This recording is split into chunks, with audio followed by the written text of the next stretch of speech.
This first piece is the first one I did, and the reason is Polly Penn.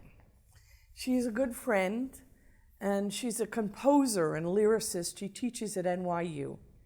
And every year she goes to the Metropolitan Museum of Art and picks out works of art that her students can write lyrics and music for. This year she asked me to come, and I said yes. I was very, very excited about the idea of writing poetry about art.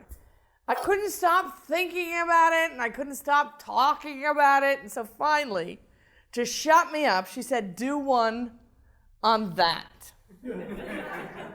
We were in the stacks of the Metropolitan at the time, and there was an almost identical portrait of George Washington right next to this one.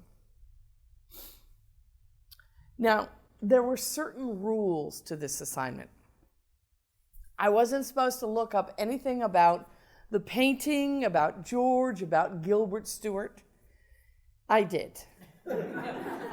I'm very, very bad with rules. Apparently, Gilbert Stuart did lots of paintings of George Washington, and then he copied them, and then his daughters copied them. Who knows who did this one? No matter. This is about George's view.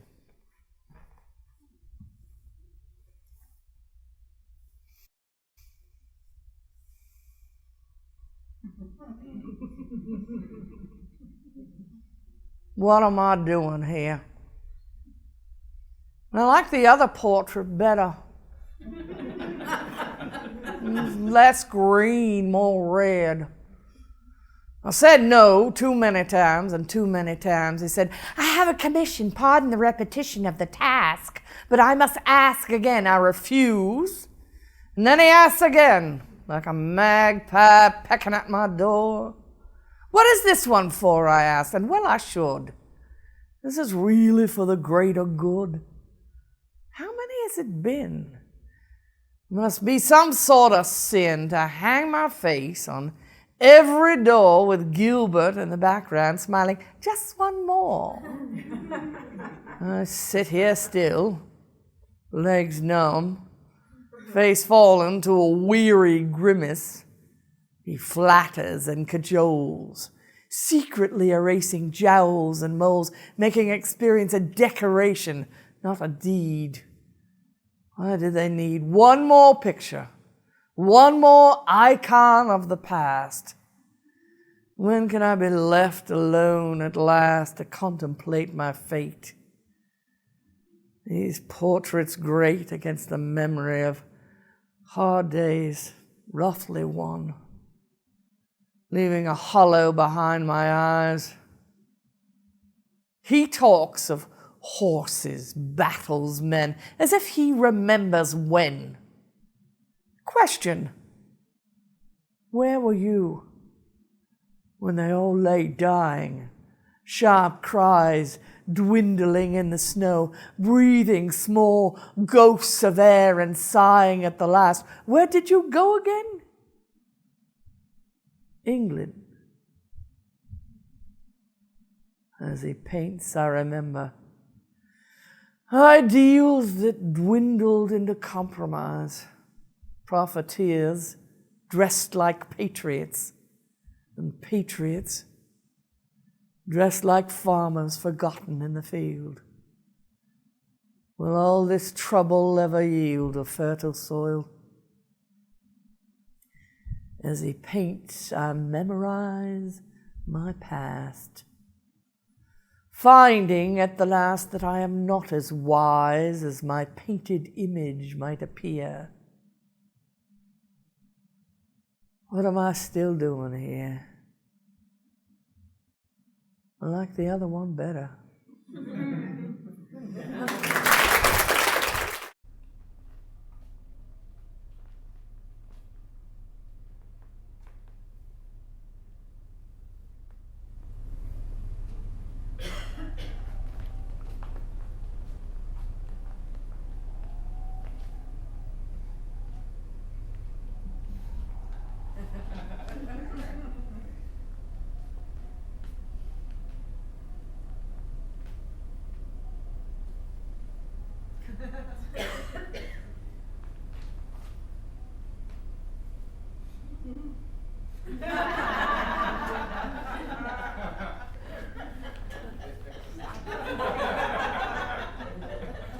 I thought maybe, but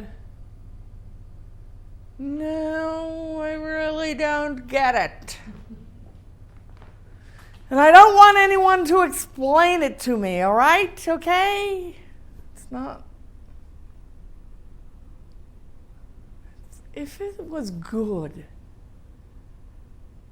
if this wasn't some product of some ivory tower, Brooklyn loft, conceptual arrogance, I would know, right?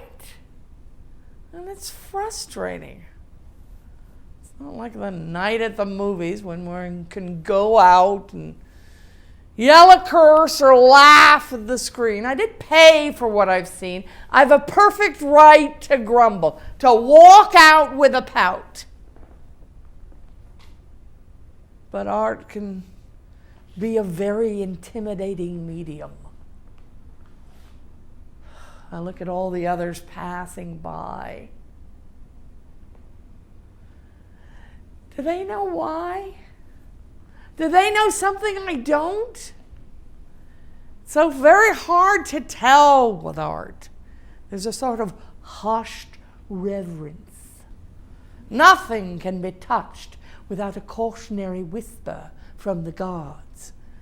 And emotions, oh no, that would never do. No one yells out, "This is crap!" in an art museum.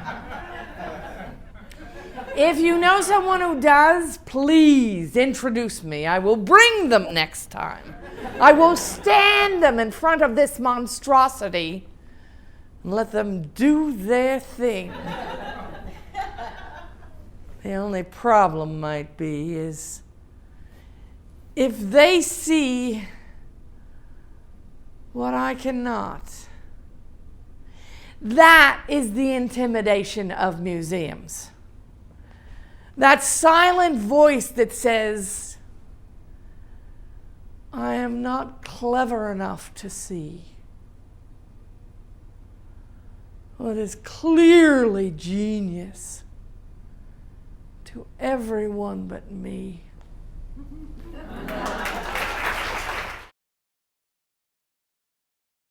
This next piece is from MoMA, the Museum of Modern Art. It is not a painting. It is not a sculpture. It's conceptual. Now, I'm not a great fan of conceptual art, but this was different. I had forgotten the power of seeing. I was bored with arrogance and hubris and underwear shaped to look like art. I was ready to depart when, looking down from a lofty height, I saw this sight. A house, a home, deconstructed, exploded into piles of bottle caps, plastic, jugs, bowls, chopsticks, utensils, papers, dead television sets, memories and regrets, littering the floor, up the walls and out the door, object upon object upon object, drawing me down the escalator to be lost in 10,000 things. Whose home was this? I could feel her sadness, sheltered in the folds of old newspapers and magazines laid out in piles of ordinariness, making them necessary again.